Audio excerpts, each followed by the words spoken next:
1948 সালের দাঙ্গা। হ্যাঁ, বলা হচ্ছে সেই দাঙ্গার আগুনে একটা গোটা বাড়ি পুড়ে ছাই হয়ে গিয়েছিল। এই ছোট্ট একটা ঐতিহাসিক তথ্য জুড়ে দেওয়ার গল্পটার নিছক কল্পনা থাকে না। থাকে না।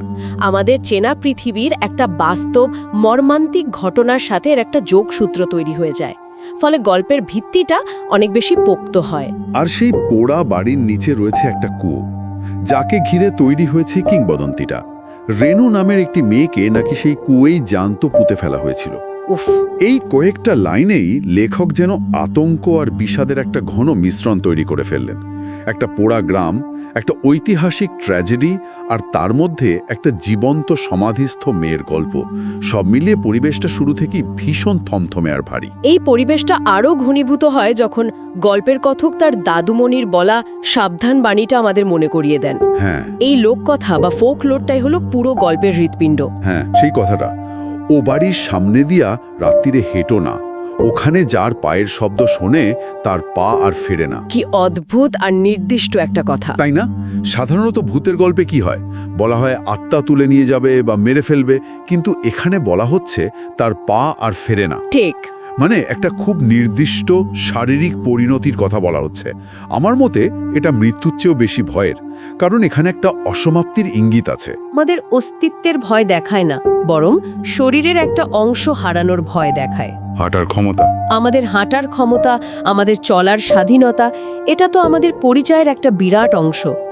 সেই স্বাধীনতাটা চিরকালের জন্য হারিয়ে ফেলার ভয়টা খুব আদিম। আর এটাকে যখন দাঙ্গার মতো একটা সম্মিলিত ট্র্যাজেডির সাথে জুড়ে দেওয়া হয়, তখন কিংবদন্তিটা আরও শক্তিশালী হয়ে ওঠে। রেনুর ব্যক্তিগত ট্র্যাজেডিটা তখন আর শুধু তার একার থাকে না, পোড়া মাটি গ্রামের সম্মিলিত ক্ষতের প্রতীক হয়ে ওঠে। আর এই শক্তিশালী লোক বিশ্বাসের বিরুদ্ধেই বুক চিতিয়ে দাঁড়িয়ে আসে আমাদের গল্পের নায়ক। একজন কলেজের ছাত্র, নিজেকে নাস্তিক বলে পরিচয় দেয়। তার কাছে এইসব গ্রাম্য কুসংস্কারের কোনো দাম নেই। একদম। বন্ধুদের সাথে বাজি ধরে সে প্রমাণ করতে চায় যে এইসব বাজে কথা। সে ঠিক করে ওই পোড়া বাড়িতে একা রাত কাটাবে। এই চরিত্রটা আসলে আমাদের পাঠকের প্রতিনিধি। আমাদের মধ্যে অনেকেই, বিশেষ করে যারা শহরে বড় হয়েছি বা আধুনিক শিক্ষায় শিক্ষিত, তারা হয়তো চরিত্রটার মতোই প্রতিক্রিয়া দেখাতাম। হ্যাঁ, তা ঠিক। তার এই অবিশ্বাসকে সামনে রেখে লেখক খুব চালাকির সাথে আমাদের তার যাত্রার সঙ্গী করে নেন। আমরা তার চোখ দিয়ে পোড়া বাড়িটাকে দেখি, তার কান দিয়েই রাতের নিস্তব্ধতাকে বিচার করি। আচ্ছা, আপনার কি মনে হয় ছেলেটার এই ঔদ্ধত্যের পেছনে শুধু ওর নাস্তিকত্ব বা যুক্তিবাদী ছিল, নাকি এর পেছনে অন্য কোনো মনস্তাত্ত্বিক কারণও থাকতে পারে? যেমন হয়তো নিজের আধুনিক পরিচয়টাকে গ্রামের পুরনো বিশ্বাসের উপরে প্রতিষ্ঠা করার একটা তাগিদ। খুব ইন্টারেস্টিং প্রশ্ন। আমারও তাই মনে হয়। এটা শুধু বিশ্বাস অবিশ্বাসের লড়াই নয়, এটা পরিচিতি বা আইডেন্টিটিরও লড়াই। সে হয়তো মনে মনে গ্রাম্য পরিচয়টাকে অস্বীকার করতে চায়। তাই গ্রামের সবচেয়ে বড় ভয়টাকে জয় করে সে প্রমাণ করতে চায় যে সে আর ওই পুরনো বিশ্বাসে আটকে থাকা মানুষগুলোর মতো নয়, সে তাদের চেয়ে উন্নত। বাহ! তার এই ঔদ্ধত্যই আহলে তার নিরাপত্তাহীনতার প্রকাশ। সে আধুনিক শিক্ষাকে একটা বর্ম হিসেবে ব্যবহার করে প্রকৃতির এক অমোঘ নিয়মকে চ্যালেঞ্জ জানাচ্ছে। আর এই কারণেই যখন ধীরে ধীরে তার যুক্তির পৃথিবীটা ভেঙে পড়তে শুরু করে, আমাদেরও ভেতরটা কেঁপে ওঠে। কারণ এতক্ষণ আমরা তার দলেই ছিলাম। ঠিক। তার হারটা তখন শুধু তার একার থাকে না, আমাদের যুক্তিবাদী সত্তারও একটা বড় ধাক্কা লাগে। ঠিক। এবার আসা যাক সেই রাতটার ঘটনায়। আতঙ্কের ক্রমবিকাশটা লেখক খুব ধাপে ধাপে করেছেন। হ্যাঁ, প্রথমে তো সব শান্ত। রাত 11টায় সে বাড়িতে ঢোকে, কুয়োর পাশে বসে সিগারেট ধরায়, সবকিছু শান্ত। কিন্তু রাত 12টা বাজার সাথে সাথেই পরিস্থিতি বদলাতে শুরু করে। প্রথম সংকেত, ও টর্চটা নিভে যায়। এটা একটা খুব পরিচিত হরর কৌশল হলেও এখানে দারুণভাবে কাজ করে। আলো হলো জ্ঞান, নিরাপত্তা আর নিয়ন্ত্রণের প্রতীক। ঠিক। যেই মুহূর্তে আলোটা চলে গেল, সেই মুহূর্তে ছেলেটার নিয়ন্ত্রণও চলে গেল। তার আধুনিক প্রযুক্তির সরঞ্জাম, যার ওপর সে ভরসা করে এসেছিল, সেটাই তাকে ধোঁকা দিল। একদম। আর সেই জমাট অন্ধকারের সুযোগ নিয়েই কুয়োর ভেতর থেকে উঠে আসে সেই হাত। উফ! লেখক কিন্তু এখানে কোনো তাড়াহুড়ো করেননি। তিনি পুরো শরীরটা দেখিয়ে আমাদের ভয় দেখাননি, শুধু একটা হাত দেখিয়েছেন। আর বর্ণনাটা দেখুন, পচা কালো হাত, নখগুলো লম্বা আর বেঁকে গেছে। এই একটা অসম্পূর্ণ ছবি, কিন্তু সম্পূর্ণ শরীর দেখার চেয়েও অনেক বেশি ভয়ঙ্কর, কারণ আমাদের মস্তিষ্ক তখন বাকিটা কল্পনা করে নেয়। আর সেই কল্পনাটা সবসময় আরও বেশি ভয়ঙ্কর হয়। হ্যাঁ, আর এই ধীরে ধীরে ভয় বাড়ানোর কৌশলটাই তো পাঠককে সবচেয়ে বেশি অস্বস্তিতে ফেলে, তাই না? কারণ পালানোর কোনো সুযোগই দেওয়া হয় না। ঠিক, এটা আমাকে সত্যজিৎ রায়ের কিছু গল্পের কথা মনে করিয়ে দেয়, যেখানে ভয়টা খুব সূক্ষ্মভাবে, মনস্তাত্ত্বিকভাবে তৈরি হয়, জাম্প স্ক্যারের ওপর নির্ভর করে না। চমৎকার তুলনা। এখানেও তাই হয়েছে। মনোবিজ্ঞানের ভাষায় একে বলে গ্র্যাজুয়াল এক্সপোজার টু ফিয়ার। প্রথমে পারিপার্শ্বিক আতঙ্ক, টর্চ নিভে গিয়ে তৈরি হওয়া অন্ধকার, তারপর একটা শারীরিক উপস্থিতি, ওই পচা কালো হাত, এবং শেষে আসে শ্রুতিগত ভয়, একটা খসখসে গলার আওয়াজ। এই ক্রমটা পাঠককে ধীরে ধীরে ভয়ের গভীরে এমনভাবে নিয়ে যায় যে সে আর বেরোতে পারে না। গল্পের একটা জায়গায় এসে আমার সত্যি গায়ে কাটা দিয়েছিল, যখন ছেলেটা ওই হাত দেখে দৌড়ানোর চেষ্টা করে কিন্তু পারে না। হ্যাঁ, গল্পে বলা আছে পা দুটো যেন মাটিতে আটকে গেছে। সে চিৎকারও করতে পারে না। নিজের শরীর যখন নিজের কথা শোনে না, এর চেয়ে অসহায় আর কি হতে পারে? এই পক্ষাঘাতের অনুভূতিটা খুব গুরুত্বপূর্ণ। এটা আমাদের দুঃস্বপ্নের অভিজ্ঞতার মতো, যখন আমরা দৌড়াতে চাই কিন্তু পারি না, চিৎকার করতে চাই কিন্তু গলা দিয়ে স্বর ফোটে না। ঠিক। বিজ্ঞানে একে স্লিপ প্যারালাইসিসের সাথে তুলনা করা হয়। লেখক এখানে আমাদের সবচেয়ে আদিম ভয়গুলোর একটিকে ব্যবহার করেছেন, বিপদের মুখে নড়াচড়া করতে না পারার ভয়। আর সেই পক্ষাঘাতগ্রস্ত অবস্থাতেই সে শুনতে পায় সেই শীতল কণ্ঠস্বর, আমার পা ফেরত দে, আমার পা ফেরত দে। এই দাবিটা এতটাই অদ্ভুত আর অপ্রত্যাশিত যে তার মানে বুঝতে বুঝতে আসল ঘটনাটা ঘটে যায়। হ্যাঁ, এরপরেই আসে সেই চূড়ান্ত মুহূর্ত, যা পুরো গল্পের মোড় ঘুরিয়ে দেয়। গল্পের কথক দেখে তার সামনে তার নিজেরই দুটো রক্তাক্ত কাঁটা পা পড়ে আছে, তার নিজের জুতোগুলো সমেত। এই লাইনটা পড়ার সময় পাঠককে একবার থামতে হয়, আবার পড়তে হয়। এটা এতটাই অবিশ্বাস্য আর বিভৎস। সে যখন নিচের দিকে তাকিয়ে দেখে তার কোমর থেকে কিছুই নেই, সে শুধু বসে আছে। ভাবা যায় দাদুমণির সেই আপাত নিরীহ সাবধানবাণীটি এখানে কি ভয়ঙ্করভাবে আক্ষরিক অর্থে সত্যি হয়ে গেল।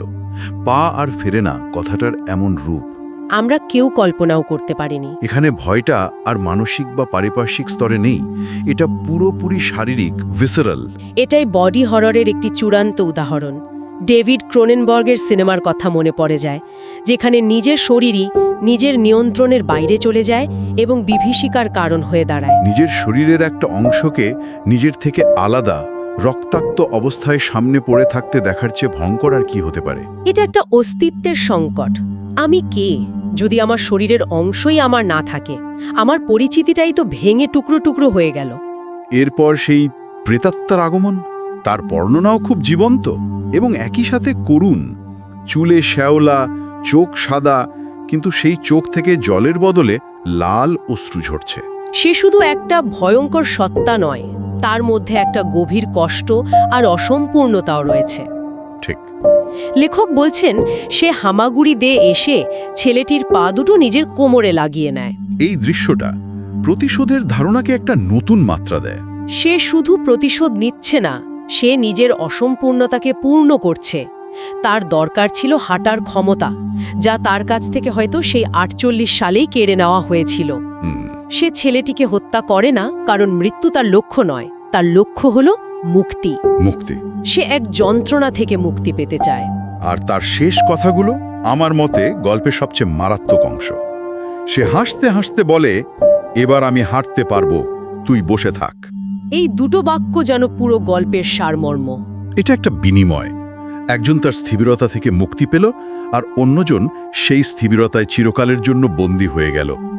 এটা প্রতিশোধের গল্প নয়, এটা এক ধরনের ভয়ঙ্কর লেনদেন। ঠিক, এখানে সবচেয়ে গুরুত্বপূর্ণ প্রশ্নটি উঠে আসে, প্রেতাত্মাটি আসলে কি চায়? সে মুক্তি চায়। সে নায়ককে হত্যা না করে তাকে নিজের অবস্থায় রেখে নিজে মুক্ত হয়। তার শাস্তি মৃত্যু নয়। না, তার শাস্তি মৃত্যু নয়, বরং এক অনন্ত স্থিরতা, এক জীবন্ত মৃত্যু। সে এখন সেই পোড়া বাড়ির নতুন কিংবদন্তি হয়ে রইল, যে কিংবদন্তিকে সে উড়িয়ে দিতে এসেছিল সে নিজেই তার অংশ হয়ে গেল। আর এখানেই গল্পের অন্তিম উপলব্ধিটা আমাদের নাড়িয়ে দিয়ে যায়। সকালে যখন গ্রামের লোকেরা তাকে খুঁজে পায়, সে পাহীন অবস্থায় কুয়োর পাশে বসে হাসছিল। এই হাসিটাই সবচেয়ে ভয়ের। এটা তো কোনো সাধারণ হাসি নয়। না, একদমই নয়। এই হাসিটা উন্মাদনার হাসি নয়, বরং এক ভয়ঙ্কর সত্যকে পুরোপুরি মেনে নেওয়ার হাসি। সে তার ভবিতব্যকে গ্রহণ করে নিয়েছে। হ্যাঁ, সে আর আগে সেই যুক্তিবাদী অবিশ্বাসী কলেজের ছাত্র নেই। সে এখন কিংবদন্তির একটি জীবন্ত শ্বাস-প্রশ্বাস নেওয়া অংশ। তার পুরনো সত্তার মৃত্যু ঘটেছে, জন্ম হয়েছে এক নতুন অভিশপ্ত সত্তার। গল্পটা শেষ হয় তার নিজের কথায়, যা আমাদের একেবারে শিরদাঁড়া দিয়ে একটা ঠান্ডা স্রোত বইয়ে দেয়। আমি এখনো হাসি, কারণ রাত হলেই আমি শুনতে পাই কেউ হেঁটে যাচ্ছে, আমার পায়ের জুতোর আওয়াজ, আর আমি বসে থাকি চিরকাল। এই সমাপ্তিটাও অসাধারণ। সে নিজেরই হারানো জীবনের সাক্ষী হয়ে বেঁচে আছে। প্রতি রাতে নিজের জুতোর শব্দ শুনে তাকে বসে থাকতে হয়। তার স্বাধীনতা, তার চলার ক্ষমতা এখন অন্য কারো দখলে, কিন্তু সেই চলার শব্দ তাকে আজীবন শুনতে হবে। এই উপলব্ধি মৃত্যুর চেয়ে অনেক বেশি ভয়ঙ্কর। এটা একটা অনন্ত মনস্তাত্ত্বিক অত্যাচার। হ্যাঁ, সে এখন ওই জায়গার প্রহরী, নিজের হারানো পায়ের শব্দের প্রহরী। তাহলে সবটা মিলিয়ে আমরা কি বুঝতে পারলাম? এই গল্পটা আমাদের দেখায় যে কিভাবে লোককথা বা বিশ্বাস আমাদের বাস্তবতাকে একেবারে পাল্টে দিতে পারে। একটা বিশ্বাস যা প্রজন্মের পর প্রজন্ম ধরে একটা সমাজে চলে আসছে, তা এতটাই শক্তিশালী হতে পারে যে তা আক্ষরিক অর্থেই কারো পা কেড়ে নিতে পারে। এটা শুধু ভয়ের গল্প নয়, এটা পরিচয়, স্বাধীনতা এবং অস্তিত্ব হারানোর গল্প। আর শেষে একটা ভাবনা উস্কে দেওয়া যায়। গল্পের শেষে বলা হয়েছে নায়ক চিরকাল বসে থাকে। আচ্ছা, তাহলে প্রশ্ন হলো, ওই পোড়া বাড়ির আসল ভৌতিক সত্তা এখন কে? যে মেয়েটি রেনু পা নিয়ে চলে গেল, সে তো এখন মুক্ত, সে হাঁটতে পারছে, হয়তো সে তার নিজের জগৎ খুঁজে পেয়েছে। তাহলে ওই পোড়া বাড়িতে এখন কে রয়ে গেল? রয়ে গেল সেই ছেলেটি, যে একটা পোড়ো বাড়ির কুয়োর পাশে অনন্তকাল ধরে বসে থাকবে নিজের পায়ের শব্দ শোনার জন্য। তাহলে কি সেই এখন ওই জায়গার নতুন অতৃপ্ত আত্মা? বাহ! এই গল্পটি ভূতের সংজ্ঞাকেই যেন নতুন করে ভাবতে বাধ্য করে। ভয়টা শুধু অশরীরী আত্মার মধ্যে সীমাবদ্ধ নয়, ভয়টা অনন্তকাল ধরে এক জায়গায় স্থির হয়ে বেঁচে থাকার অভিশাপও হতে পারে।